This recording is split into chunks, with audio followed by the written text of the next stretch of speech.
Hello, everyone. Welcome to the Live Like Lifestyle podcast. This is your host, Patricia Cardinal, and I'm so excited that you've joined in with us today. Tag this, share this with your friends, because there's going to be some awesome information that's going to be shared on today.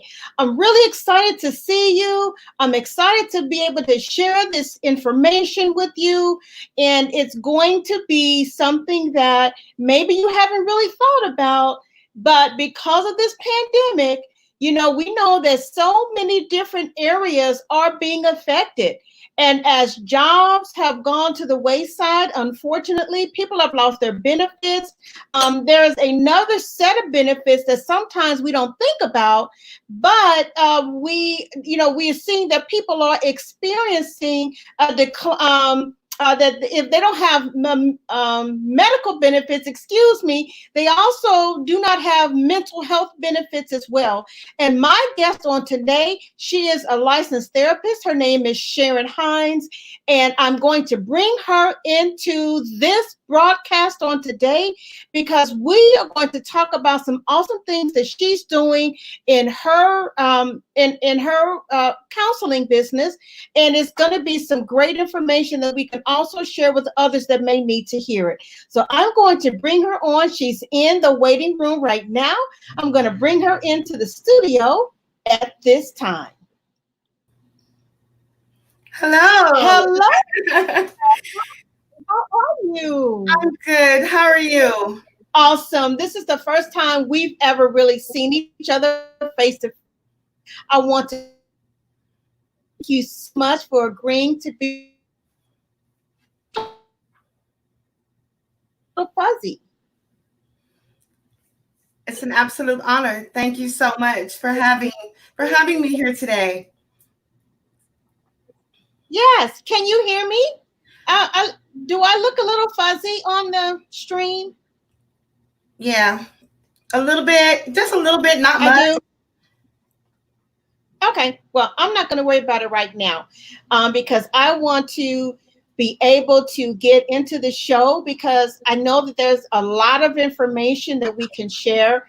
And I'm so happy that you sent me over this resources, the list of resources that you sent me. I definitely want to make this available to those that may be interested. But for you all that are here again on the show, welcome. Thank you so much for joining the Live Like Lifestyle podcast. And my guest today is Sharon Hines. She is a licensed therapist, and she is a substance abuse counselor. And she is doing such an awesome thing that I think is it shows her heart and her passion for helping others.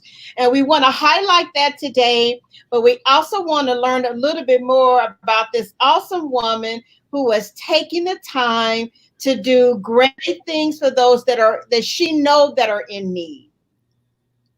So if you can, for just a moment, can you give us just a little bit of your background in terms of your professional background? The name of her company, I'm sorry, is Discover and Recover Counseling Service LLC, and she is the CEO of this organization. But I'd love for you to kind of share with our audience a little bit of information about you. I'll be happy to. I would just want to say again, thank you so much for having me on today. I am a little bit nervous because I'm not used to doing these, but I'm just so grateful for the opportunity. I am too. Huh? I said I'm a little nervous too. So Well, the good thing is that we do have God on our side. So no matter what, it's all right in our favor. He's going to work out in favor of everyone involved. So I'm very grateful for that. But I do want to say thank you to my friend, Juana Thompson. Oh, my God. I can't tell you enough how much of an inspiration and a blessing Juana has been to us and our business and just me as a woman. Wow. I know. Yeah. Yes, I know well.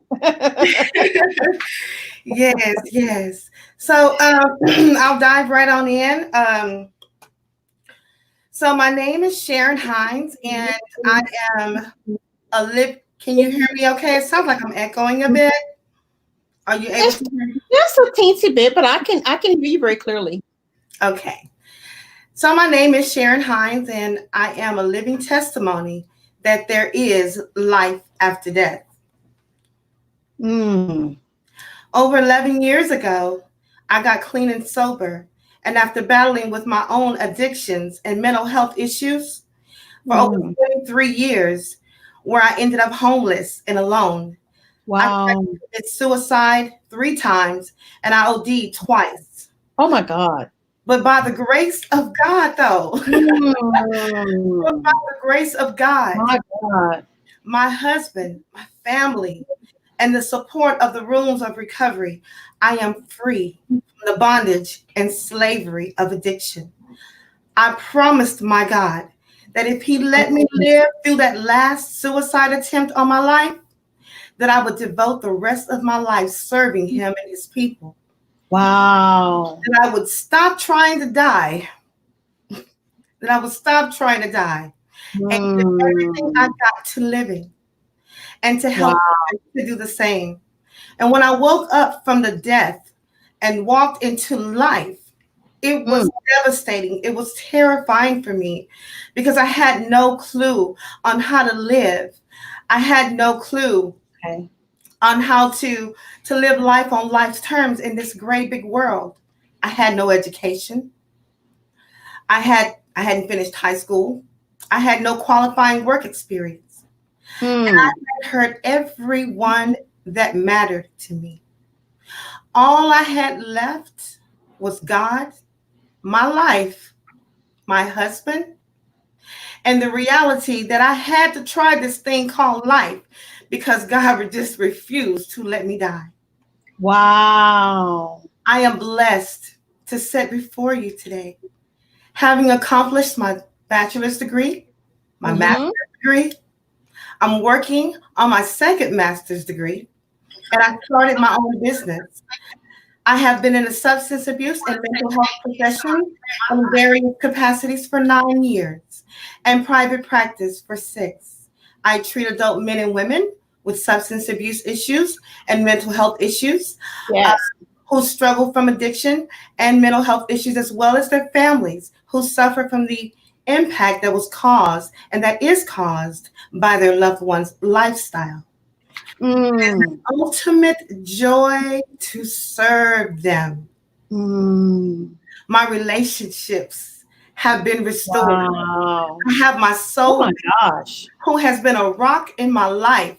I have Mm. found my reason for being, Your who I reason for am, being. who Woo. I am, my calling and my purpose on my life today. My life right now has meaning and purpose. And for that, I'm truly grateful. Ah. My God, that's a powerful testimony. Thank you so much for being transparent enough to be able to share that because we all come, listen, we all come from a place. It may not be the place that you've come from, but if we've lived long enough, we've been in a place where we knew that wherever we were, the only thing that was going to bring us out of our situation was the Lord Himself. Yeah. My God. So that's a powerful testimony and just an encouragement to let it, just to remind us that, listen, one of my favorite scriptures, I actually wrote a devotional on it for another project I'm on, is Luke 1 and 37. With God, all things are possible. Yes. With Him, all things are possible. It doesn't matter what it looks like. It doesn't matter what anyone else says. Like you said, look at you. You're working on your second master's degree. And when the Lord brought you out of this, you didn't even have a high school education. That is just a reflection of the power of God in our lives. If we allow Him, if we let Him, and if we believe and Yes. get ourselves out of the way and let Yeah. Him work. My God, that's an awesome. So let me ask you this: how long have you had your counseling practice? I've had it now for 6 years. Wow, for 6 years. So for 6 years, you've been sharing this testimony over and over again. I can imagine to those that feel like they have no hope. and they don't know where they're going and they don't know what to do, and you've been able to Yes. do that. So you talked a little about the fact that you said that you promised the Lord that you would do your best, right, to help others. And because, I there are devote my many life. ways. I Yes, devote my life to it. yes, Yes. exactly. So what brought you to, because there are many ways that you could have done this, of course. Yeah, the counseling practice is not the only way. But, do you have an idea kind of like what led you to start the actual practice? Yes, I can share that with you. Absolutely. I when you live in that lifestyle for 23 years and you wake up to reality and realize you don't know what you're doing. You just want to Okay. fall under a rock and disappear because you have no clue on how to live in this great big world, you know? Yes. And so knowing God's word as a child and growing up, Mm, knowing his word and knowing that we all have a purpose, I had to believe that my journey was not in vain. yes. Yes. Yes. It had to mean something. I don't know for who or for what, but when I Mm-hmm. began in the recovery 11 years ago with Mm-hmm. 2 months of sobriety, I shared this a lot of what I'm not the educational part, but Uh-huh. just the fact of going from hopeless to hope and the Mm-hmm. attempts of suicide and the couple of times that I OD died and came back. Those Wow. those when I was leading meetings at 2 months in recovery, it would bring everyone in the room to tears, and women would come up to me after the meeting asking me to be their sponsor and take them through the steps, and they were like, you touched me and you impacted my life. I mean, in ways that I never dreamed that I ever could, because I thought I had nothing. Wow. And that's when I knew that my life and my struggle mattered. It wasn't for me, it was for you.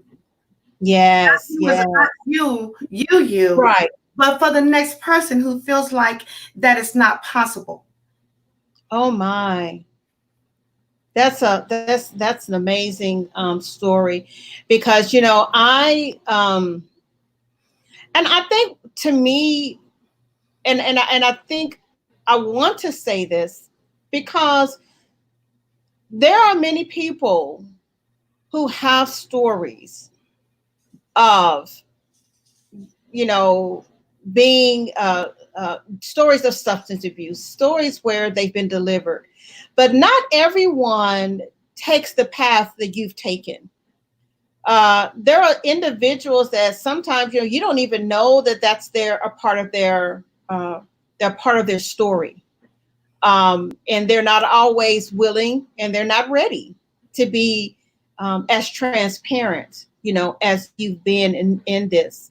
And so I definitely want to thank you, because it does take courage.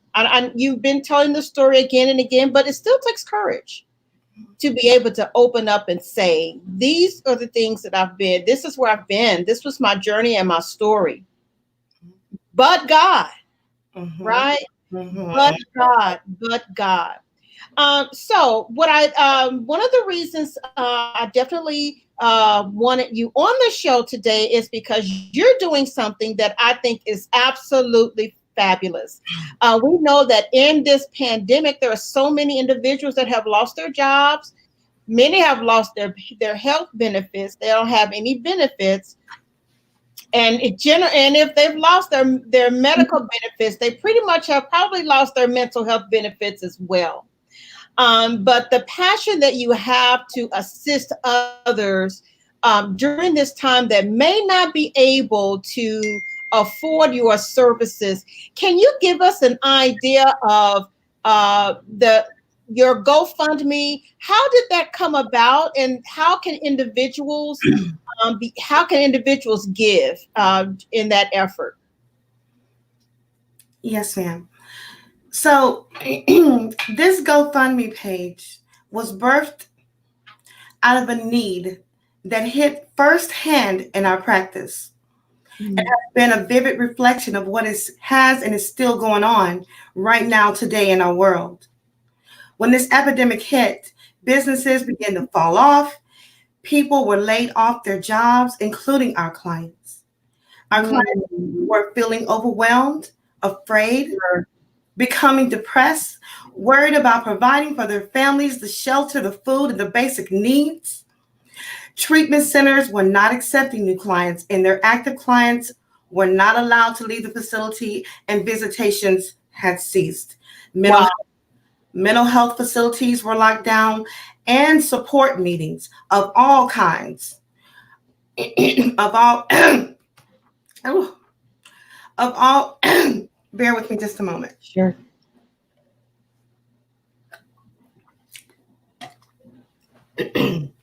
Excuse me. Of all kinds have been unable to meet because of the social distancing. Some of our clients are mandated to complete the program, so they were afraid. Anxiety was high. Sure. I could not offer them any other facility. I didn't want to send them to any other facility, as we already have a therapeutic relationship. And to move them to someone else would be devastating for them at a time like this. Sure. But because our business hit such a hard hit, since the epidemic hit us so hard, being a small business, we're not yet able or in a position that we can keep our clients and cover their treatment for them. Sure. God knows that I could if I would. We could if we would. If we could. We would if we could. Right. At the start of the worldwide epidemic, it turned our program sessions into a series of putting out fires. So sessions went overtime. I gave them as much time as they needed until they felt comfortable to go back out and face the challenges that they were dealing with in their lives. Okay. Okay. We knew out there there were other people who were struggling to get the help that they needed. And not only did substance abuse and mental health facilities cease accepting clients, but the rooms of recovery, yes, ma'am, the rooms of recovery, the 12-step meetings as well. So even if they had benefits, there are some facilities that were no longer even taking them as patients. That is correct. Wow. Okay. Yeah. And so a lot of treatment facilities have had to cross over to the telehealth services.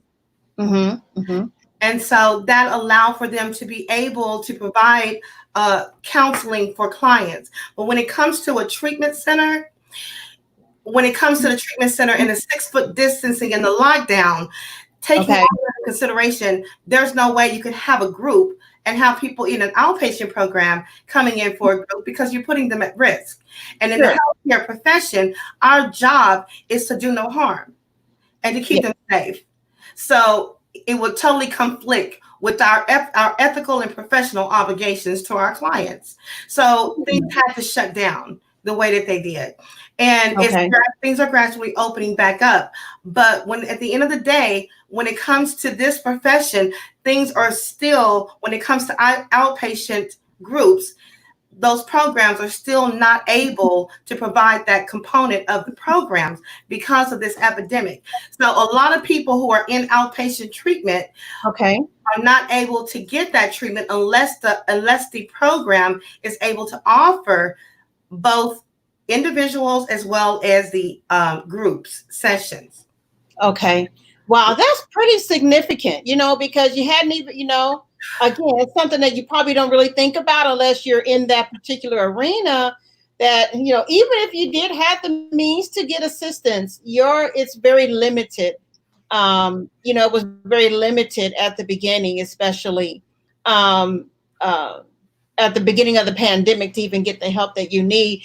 And, if you ever needed help, there was ever a time that help was needed, was now. at the beginning. Now, yes, absolutely. At the beginning and still now, because we're still operating our program from an off-site on an off-site basis, because we offer a component. We do intensive outpatient and supported outpatient services, and so we do that online. We do that. We provide this online because we're still not able to go in because of the social distancing. So you can't have a lot of people in one room. Sure. You know what I'm saying? So it just makes it very complicated. Okay. Residential treatment. I've been, looking online, waiting to see when they're going to open up. But at this point, I haven't heard anything yet about residential facilities going ahead and opening up for new patients to come in. Yeah, because it's, that's such everyone is having to rethink this on the fly in a sense, with, no real advance warning of this. So I can imagine. Okay, so you say you're doing intensive outpatient right now. Those are the services that you're providing, and you're providing those telephonically? That is, yes, through a virtual platform called GoToMeeting. Okay. Okay. That's great that you're able to do that. So tell me about this GoFundMe page that you've started. What passion, there is to be able to start an effort such as this, to be able to help those that are in need. So I'm glad you asked that question, because what we were just talking about, with the treatment centers not being able to take in new clients for as residential care is concerned, and as far as outpatient services is concerned, and then as well as the recovery meetings. The recovery meetings are crucial. Okay, they're free, but they're crucial because support is a huge component of recovery. Without support, it's not enough.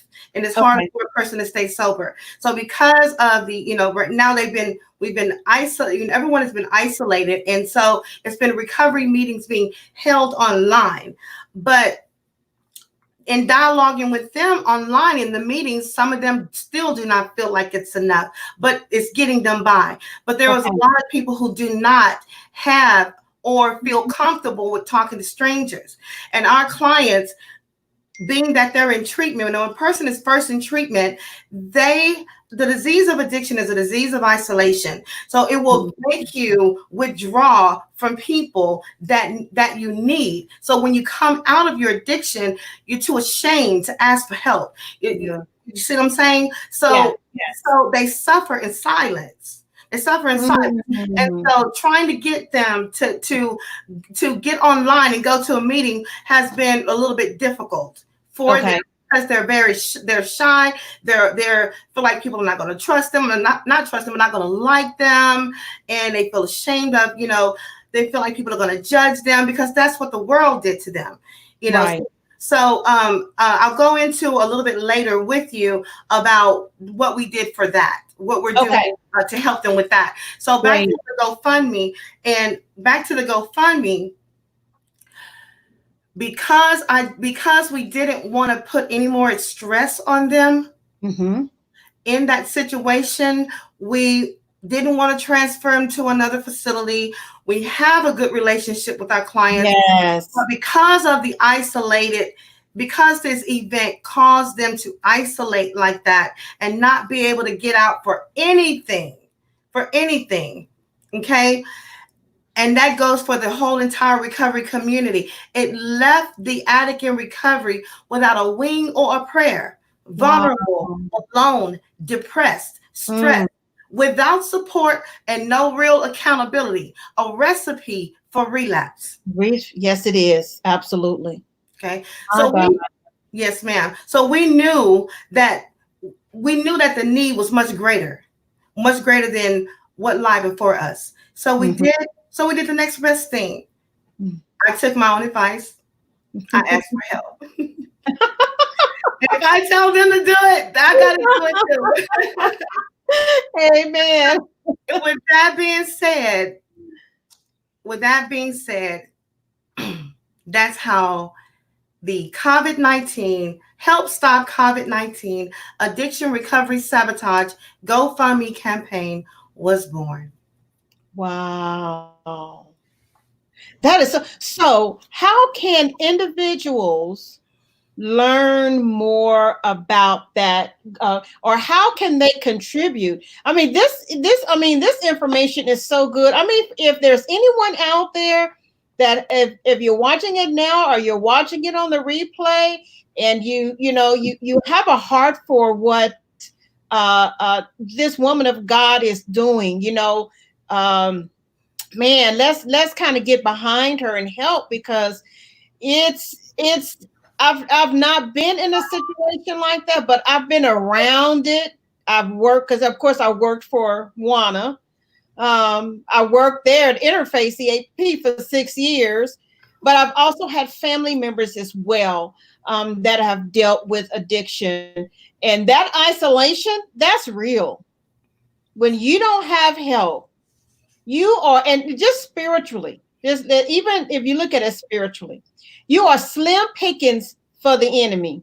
When you get isolated and you're left to the device of your own thoughts, yeah, it's like you're just laying in wait. And so these individuals really need that accountability and support, to be able to help them through this pandemic. They're already nervous about it, so that even adds even more to the situation. How can individuals find your GoFundMe page? Okay. Well, as I said before, that for many, a weekly individual or group counseling session is all that is keeping them from relapsing and descending back into their addiction at a time their family needs them the most. Yes. If we're just asking, for people to give whatever you can. Anything helps. I believe that if we come together, this is some mother's child.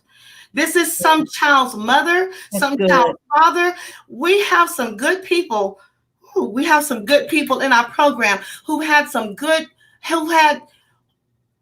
morals and principles and values, just made some bad choices or got around the wrong people, who has goals and aspirations in life, who wants to be something and do something with their life. All they need is someone to trust them and give them a chance. Is what they need. And that's what we give them. We give them that second chance. And they need to know that we love them no matter what they've done, no matter what. In a time like this, when their back's against the wall, how would we feel if our back was against the wall and society is expecting a lot from us, and we don't even have the skills and the mind, because our mind is so foggy and we can't even think past 1 + 1 + 2. You see, having to take that same mind and make healthy decisions. It's unrealistic. It's too much pressure. And for a person in recovery, or especially early recovery, without the skills, it terrifies them to live life on life's terms. And there's so much shame and embarrassment around addiction. It's too much. It's too much of people turning their face, to not look at it, to not want to talk about it, to not want to ask for help. To not want to say, hey, my family member needs some help. I don't care who know about it. It's their test, and it's time for them it's time for us to come together and work with them and help them to get the help they need. Because the more we stuff this thing, the more we have shame around it, the bigger this thing is getting. It's growing like a virus. It's growing like a toxic epidemic. Wow. You see, so we are just asking any kind of help, $1, 50 cents, whatever the Lord lays on your heart to give. That's all we're asking for. Our sessions are very affordable, very affordable. We We make them affordable because we don't want them to be stressing about their payments for the program. And this is even without the epidemic. We've given lots of discounts, lots of free sessions during this epidemic. But what even before that, you know, my heart is in this. This is what I'm supposed to be doing. So if someone comes in there overwhelmed and stressed, but I see they're struggling with their addiction, they really want help, but it's money standing in their way. Then if you're willing to go to any lengths, I'm willing to go to any lengths for you. You feel me? Right, so right. As a community member, I'm asking the community to step up and help these people. Because one person impacts 10, and that person impacts another 10. So it's about what we give to that one person and make a difference in that one person's life that can make a difference in every one of their family members' lives. And every one of their family members will make a difference in every one of their friends and other family members' lives. But it starts with one person. One person. One session is $30. 1 hour session is $30. Wow. Okay. That's awesome. If you want to get a meal of Papados, but amen. I'm going to say this a little bit slow because of the letters of the GoFundMe website. Okay. Link. The link is GF.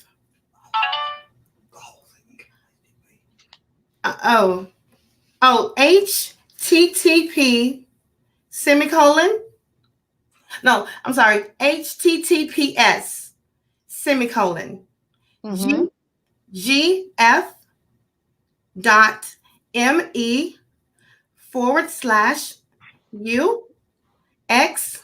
I'm sorry. After the U comes another /XWB. P as in Paul, H as in Harry, and T as in Tom. Okay. And when we're off the call, if you when you have a moment, if you'll text it to me, then I will put it in. I'll drop it in the link for this broadcast, right? So that individuals that have been listening. But I implore you, you may not be dealing with any type of issue such as this yourself, but we all pretty much know somebody that has or has not, or there may be people that are dealing with, and you don't even know that they're dealing with this issue. I mean, I've been around people, and I was really naive back then, but I didn't realize this person was really on something. And there are a lot of people that are like that are around us. So please, sharing this broadcast is not about vanity, and it's not about pushing me, and it's not about pushing Sharon Hines, so to speak, but it is really about getting the word out, because this is so important. If you've never been a person that's ever had to deal with substance abuse, God bless you. But for those that have had to deal with that in their life, if you've never dealt with it, you don't understand it. And it's such a powerful stronghold and grip that's on people's lives. So if you care about people, share this broadcast. There will be resources listed and available that may save somebody's life. It may literally save someone's life. And for your prices, $30 a session, that's not a lot. I mean, I've listen, I used to negotiate those contracts for Interface EAP. So I know how much some of these therapists charge for their services. Oh, yeah. I used to negotiate those contracts. I've been told many times, I've been gotten onto so much, and I say this, I'm sorry, but I'm not in it for the same thing you're in it for. It's your passion. Yeah, I'm Yeah. sorry. I'm not going to do that. But you're better than you deserve it. You're good. You're this, you're that. I hear what you're saying and I appreciate everything that you're saying. But I'm not going to do that. I'm not going to have a client in the session with me stressing. They can't concentrate and focus on getting better because they can't get their mind off of what meal have I got to give up for my children to pay for this class. That's real talk. That's real talk right there. That is real talk right there. So in your so are there other therapists in your practice with you? Is it a solo practice? No, ma'am. There's no other therapist. It's just myself. Okay. Mm-hmm. And I'm looking forward to grooming some new people. Grooming some people with passion.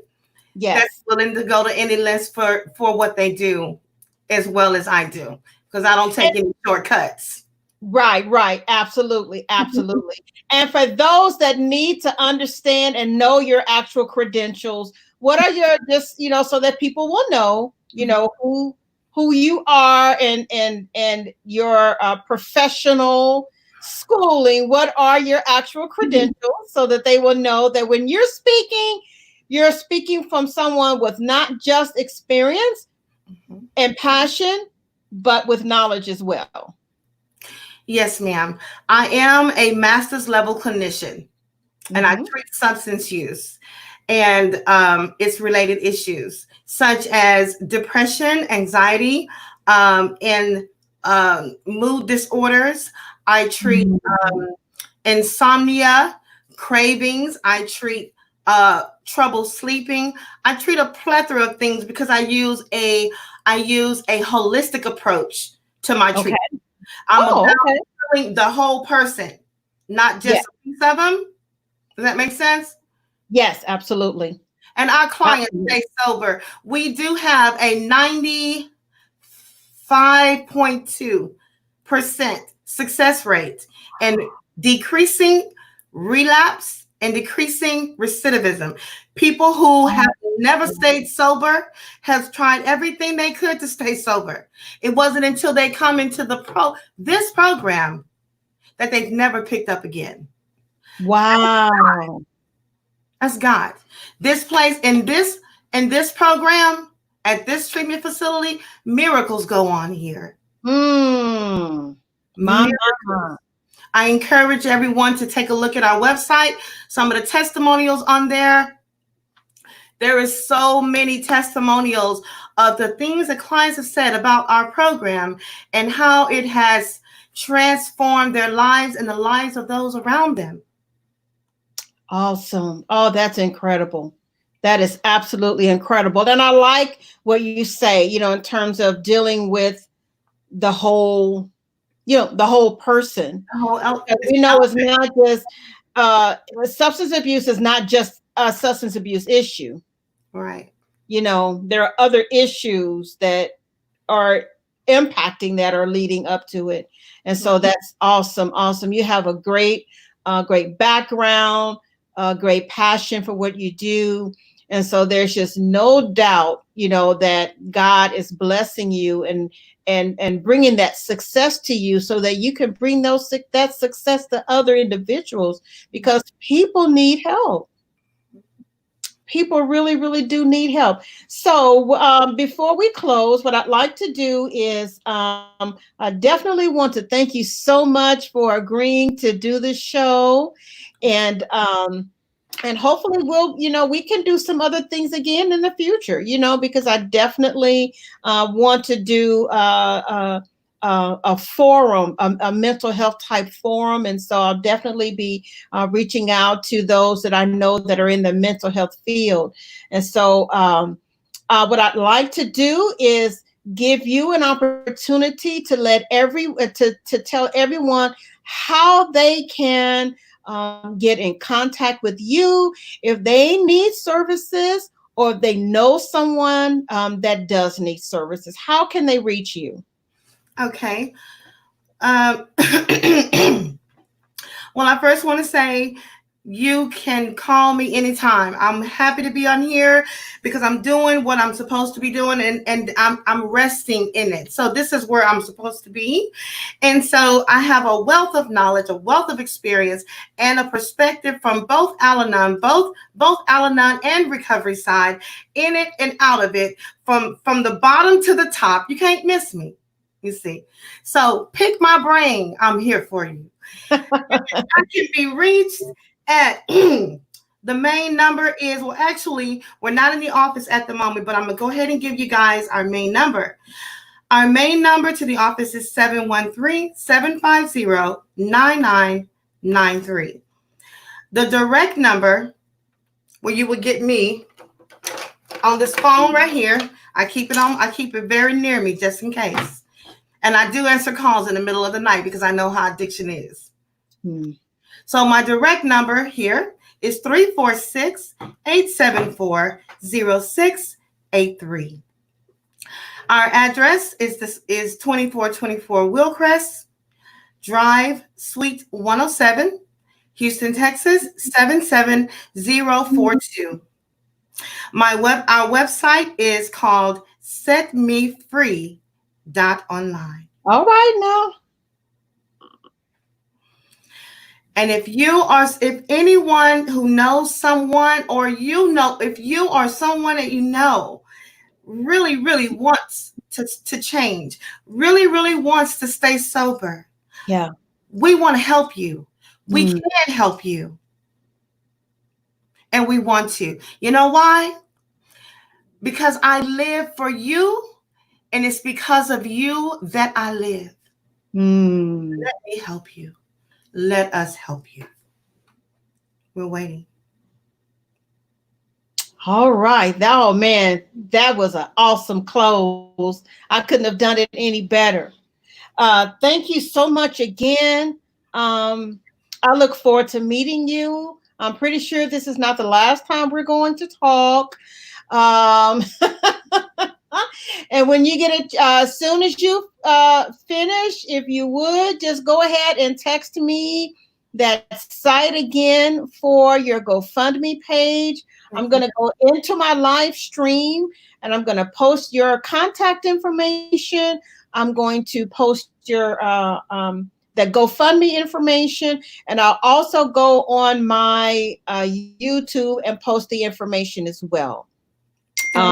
So that others that need the assistance can not feel isolated and they can get the help that they need. Thank you so much for joining me today. And thank you all for joining me on the Live Like Lifestyle podcast. I will be back here on Friday. I'm going to have Dr. Erica Montgomery. We're going to talk. She has a book out most recently called God is My Boss. And we're going to talk biblical strategies for advancing your business. And so that's going to be a good one as well. So I hope to see you Friday at 7:00. Listen, it's the pandemic. Y'all ain't got nowhere to go. Stay right at home and watch this podcast. And we will see you then. Thank you so much. God bless you, Sharon Hines. God bless you with all that you do. May the wind be at your back as you go out and you do all that God has called you to do. Amen. Amen. God bless you, woman of God, and we will talk soon. Bye, everybody, and I'll see you guys on Friday.